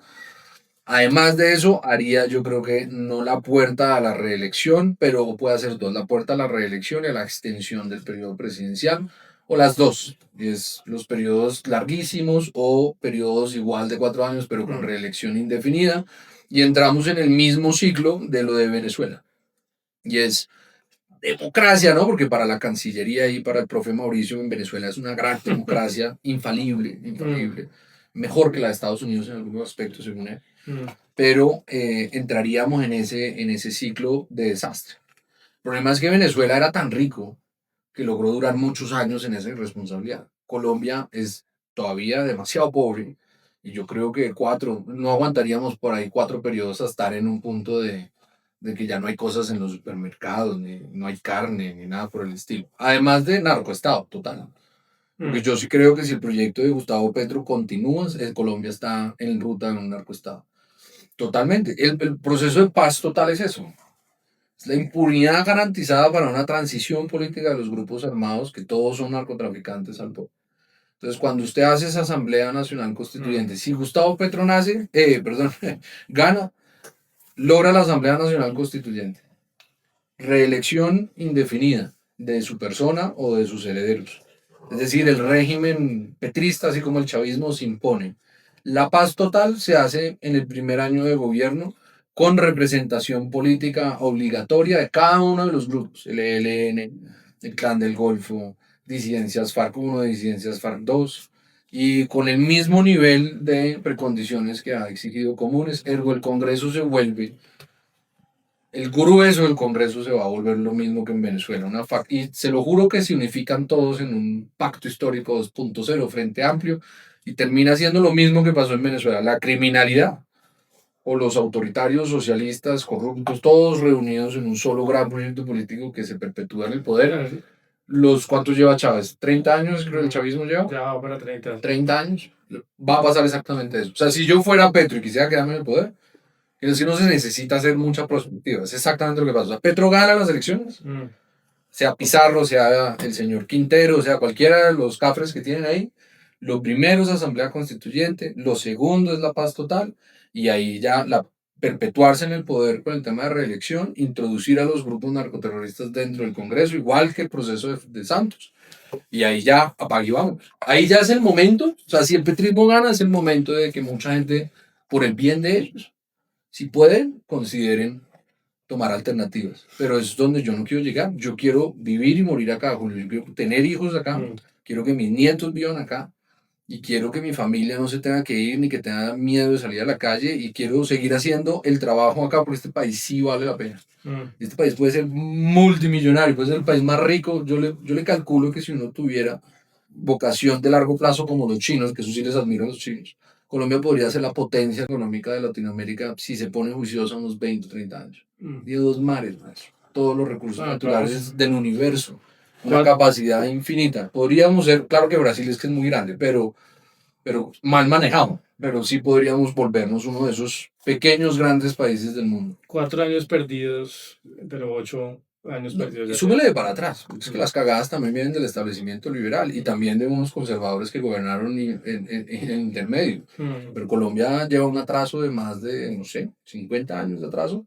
Bogotá nomás. Bogotá nomás lleva 60 años de atraso. Es que hasta ahorita lo vamos a lograr el metro. Llevamos 60 años jodiendo con un pinche metro. Sí. Cuando son 60 años de atraso. Y cuando usted salga al trancón es generación tras generación tras generación de mala política, de mal gestión de lo público que nos lleva al estancamiento en el que estamos.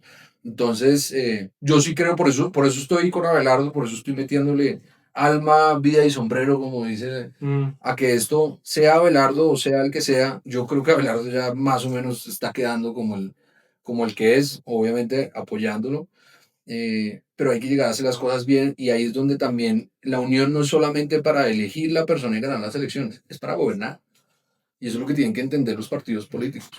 Que ahora todos, y lo sé, y este es un mensaje más hacia los políticos, están viendo cómo se joden entre todos para quedar Sí. con su esquina de poder y quedar yo con mi creencia. El problema es que nos estamos jugando el país. Si este país no se une para vencer al petrismo, se jode absolutamente Sí, todo. el hecho de que haya 100 Yo, candidatos presidenciales es una manifestación de esos codazos que usted dice, ¿no? la falta de cultura política, pero eso es más consecuencia de haber destruido los partidos políticos. Mm. Un sistema de partidos políticos donde todos los partidos políticos son lo más desprestigiado de toda la sociedad colombiana. O sea, abajo del ELN, pues, o sea, una cosa, partidos políticos son desprestigiados y los mismos políticos corrompieron el sistema para su favorecimiento. Las listas abiertas, yo creo que son un grave problema. Entonces salen los de opinión y dicen, no, porque es que queda uno sometido al dedazo. Dice, pues lo ideal es que no tampoco existiera el dedazo. Si las otras democracias pudieron, porque nosotros no. Hay procesos democráticos internos, hay carreras dentro de los partidos como en Inglaterra, ¿no? Que usted hace toda la carrera dentro del partido y llega, inclusive hasta los ministerios están escalonados. Joder, hay muchas cosas por hacer y muchas cosas por cambiar. Pero yo lamento ser negativo, pero creo que es el momento de que nos pongamos la presión. Y si en octubre no, el pacto no tiene la consulta, que a mí me gustaba la fecha de octubre, porque el país cuando una vez sepa que Daniel Quintero va a ser el heredero, o cuando María José Pizarro sea la heredera, ahí sí ya todo el mundo sale a correr como el cerebro de Bob Esponja, ¿de acuerdo? Que sale como en llamas corriendo quemando los papeles.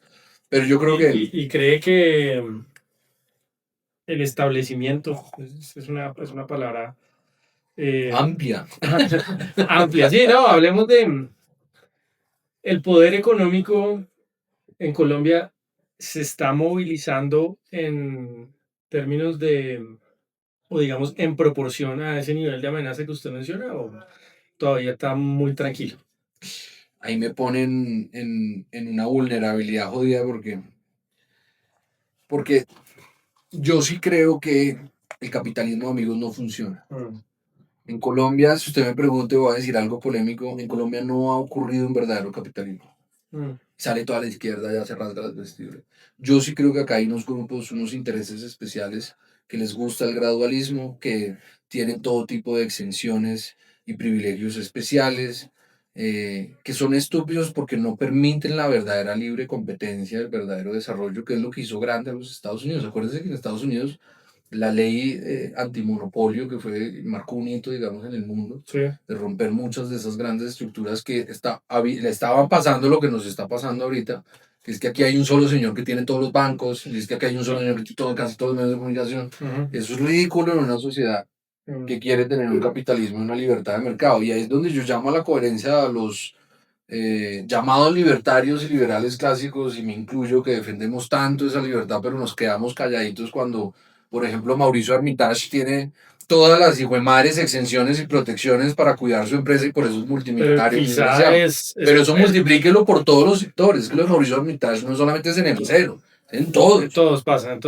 Y no Y será... a mí me preocupa eso, porque yo siento que ellos se acomodan. Acuérdense que Cisneros en Venezuela, que es el hombre más rico de Venezuela, también muy pro-liberal, como posan muchos de estos grandes grupos acá, pues madre, se adaptó al chavismo. Se acomodaron. Claro. Pero los grandes intereses se acomodan porque el consumo nunca se acaba. ¿No será que parte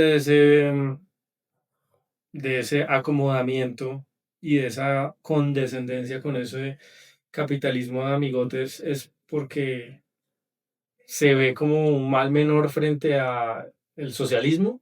El capitalismo de amigotes... Sí, pero eso quizá es preferible o menos dañino. Pero eso el socialismo. termina perpetuando la desigualdad y la pobreza y no se soluciona. No estoy diciendo que se soluciona como lo que dice Petro. Eso se soluciona con más progreso, más dinero, más empleo, más desarrollo económico. Pero si usted va a dejar que esto termine cooptado por unos ciertos grupos especiales, que nada se puede hacer si ellos no autorizan, en donde esos mismos grupos financian todos los políticos del panorama, incluidos los de izquierda, pues el país no va a salir adelante. Y yo no odio a los ricos. A mí me parece que todo el mundo debería poder, por su propio mérito y su propio trabajo, ser rico. A mí no me interesa que haya un Luis Carlos Sarmiento, me interesa que hayan 200.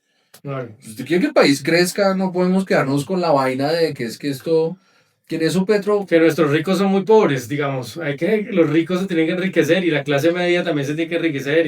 todo el mundo, es que la superación de la pobreza debería ser la ambición, pero no de independencia del Estado, Sí, pues que es eso. lo que le gusta a Petro, que Petro, la izquierda es la promotora principal de la pobreza, porque en el momento que la gente sale de la pobreza, que eso me pasó una vez voy a decir amiga para no ponerla en, Una, una, una china que yo conocí desde chiquito, que era sumamente de izquierda. Y pues madre, me quería solamente porque nos conocíamos desde chiquitos. Pero era, pues, madre, marxista total. Petrista, votó por Petro total. Y toda esa concepción le cambió cuando se volvió emprendedora. Cuando la DIAN se volvió su principal socia. Cuando el Estado era la principal talanquera. Cuando tenía una empresa en donde tenía que venir la Secretaría de Salud a cobrarle la coima y a decirle que si tenía el termómetro, el único que vende el Estado, el único autorizado. Pasó de marxista a Cuando se libertaria. le entraron y se le robaron todo en la hijo de puta casa, pero ella paga sus impuestos, entonces ¿cómo así? Cuando de repente logró contratar sus primeros empleados y le hicieron la reforma laboral esa de Petro, y entonces ahora ya no puede pagar muchos de sus empleados porque los costos para una micro, pequeña, mediana empresa pues son totalmente prohibitivos. Sarmiento, ¿qué hace? Los grandes pues trasladan el costo al producto final y ya, se acabó, o despiden. Muchas personas les vale tres porque pues, no cambia, digamos, la dinámica interna. Cuando van a hacer reforma tributaria cada 2, 3 años con la de Ocampo, que es una de las peores, pero allá usted ve a esos grupos y a esos intereses especiales, entre esos muchos de los gremios, inventando y llorando que es que el país se está acabando, y me madre, los conferencistas son primero los del pacto. Eso es como invitar, eso es como si uno fuera María Corina e invitar al chavismo a contarle en un foro cuál es su visión de país. No, ni puta favor, si estás diciendo que quieren acabar con el país, con la democracia, y son la razón de los males, pero allá están en Cartagena todos pomposos los del pacto sentados en los gremios. Ocampo en segunda fila. Y el siguiente foro es Ocampo, Cecilia López, todos los exministros que se armaron este cagadero de problema, hablando de cómo es que hay que hacer las grandes soluciones del país. ¿Por qué cree usted cuando abre los periódicos de los grupos que se supone son como los más racionales, los medios de comunicación? Te abre la primera página. Entonces, Ocampo, una página completa.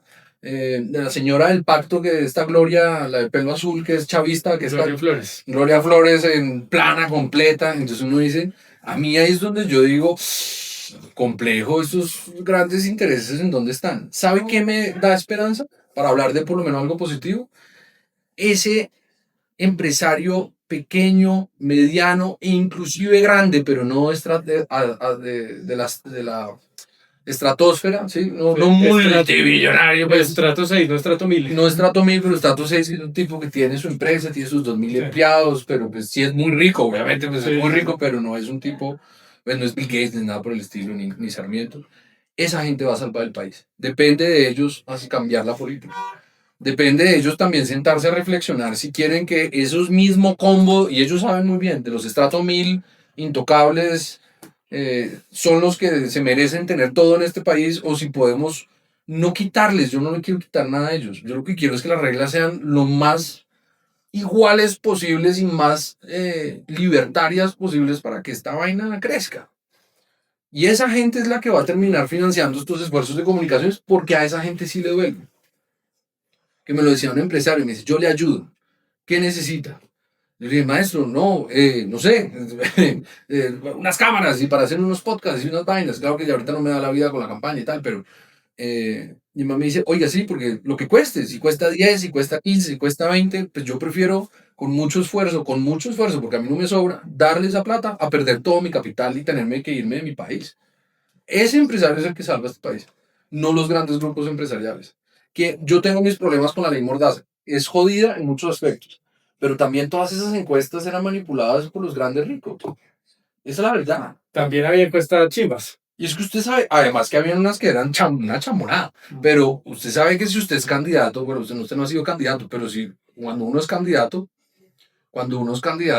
digamos, no sé, candidato a cualquier alcaldía, pues si usted va bien y de repente, pues uno de estos grupos de intereses no le interesa que usted gane, y pues, puta, usted venía marcando 15, iba de tercero y en la siguiente encuesta sale con 3, pues se acabó. Ya, renuncie, únete al que yo quiero. Entonces, yo creo que en ese sentido es bueno. Es malo porque estamos desinformados. Pero también yo creo que fue demasiado extremo. Era mejor más bien regular y tener, digamos, unas reglas claras. Por ejemplo, a mi padre le pasaba eso. No lo invitaban a los debates, no lo invitaban a los medios, no lo invitaban. Y era el mismo, la campana neumática del establecimiento, de lo que llamaba Álvaro el Rey. El régimen. Claro, porque una forma esa era la palabra que estaba buscando. Una forma de fregarlo a usted, sea político o no, es que nadie lo escuche. Porque pues, usted puede estar gritando allá, nadie lo escucha. Pero lo otro es que también eso da poder. Pues un prime time caracol se te viene encima y pues, Petro lo tenía contra las cuerdas. Ya después le levantan el acelerador. Entonces yo sí creo que eso no puede ser. Yo no digo que dejen de tener sus medios, sus grandes empresas, bienvenido sea, pero esto tiene que liberalizarse más en el sentido de apertura económica, no en el sentido de lo social, de woke ni nada de esas maricadas, sino que tiene que esto volverse una potencia del desarrollo de verdad y que hayan medios con la agenda política clara como en Estados Unidos. Si la izquierda quiere tener un medio, vaya y créelo, pero no usen nuestros impuestos para esa vaina. En Estados Unidos, CNN y CBS es claramente de izquierda. Sí. Pero hasta Fox. Sí. Y usted decide con qué se quiere informar. Sí, no. Eso es importante. Nación Sabrosa es un medio. Y eso no hay que abandonarlo. Nación Sabrosa no se claramente. Y es el futuro. Lo que la gente está viendo es esto más lo. Entonces eso es lo que hay que salvaguardar. Yo, perdón que en eso. Y eso que me arriesgué. Ya no me va a creer ninguno de esos grupos especiales. Pero es que. Y no es una declaratoria de guerra, es una declaratoria al diálogo, a que venga, conversemos y negociemos cómo avanzamos, porque es que este país necesita también cambiar muchas cosas. Por supuesto. Mucha cosa. Oigan, más a los gremios, que con eso no hay veces. Oiga, Nicolás, muchas gracias por acompañarme. Oiga, Julio, con qué pena que se alarga uno mucho. No, pues eso es lo que quiere escuchar la gente. La gente escucha contenido de calidad duro. Porque no quiere píldoras, para eso está el TikTok, pero también yo este tipo de formatos los escucho lavando los platos el sábado por la mañana. Y ahí aguaceo. Media hora. Aguaceo con escuchar así trato de que sea más digerible la lavada de platos. Entonces, sobre todo porque escuchando música toca cambiar la canción. Entonces uno pone esto una hora y ya resolvió. De acuerdo. Oiga, pero en esta mesa podríamos hacer debate así con otros amigos. Por supuesto, esa es la idea. Aquí. Hay que comenzar a hablar de temas, lo que la gente quiera que uno les explique. Sí. Porque yo creo que hay que comenzar a tocar temas, ir desmintiendo agendas y comenzar a hacer el esfuerzo académico que uno todavía le falta, como uno siempre está aprendiendo y siempre tiene que estar estudiando, como decía Álvaro, pero uno ya hizo un gran esfuerzo académico y de leerse muchas cosas y de entender muchas cosas, que por ejemplo alguien joven que nos está viendo lo podríamos inspirar a también poder abrir su canal o hacer su cosa. Excelente, me gusta eso y no subestimar a la audiencia y lo que la gente quiere escuchar. Para nada, pero también hay mucho tema, como el conocimiento es tan grande, hay muchos temas que no se hablan ni en la televisión, ni en la radio, ni hay muchos podcasts en nuestro país que hablan de eso. De hecho, solamente en Estados Unidos sí están haciendo un gran esfuerzo, en Europa de esa vaina. Pero pues uno puede hablar de geopolítica, explicar temas del Estado, explicar de qué se trata el liberalismo económico, de dónde viene, cuáles son sus contras. O inclusive uno podría hacer la conversación sobre Marx. No he tenido la paciencia de leerme Das Kapital completo porque es una pérdida de tiempo, pero uno sí ha leído los mejores resúmenes y análisis sobre. Entonces uno puede entrar a quitarle los mitos a muchas de esas vainas que les metieron en la cabeza a la universidad de los pelados y les gusta. Sobre todo porque todos tenemos que hacer aseo tarde o temprano, entonces es bueno escucharlo. O los trancones de Bogotá, de cualquier ciudad, también hay suficientemente largos. Hay mucha gente escuchándonos desde el lavaplatos o desde el trancón. Y desde el carro. Nicolás, muchas gracias. Qué gusto.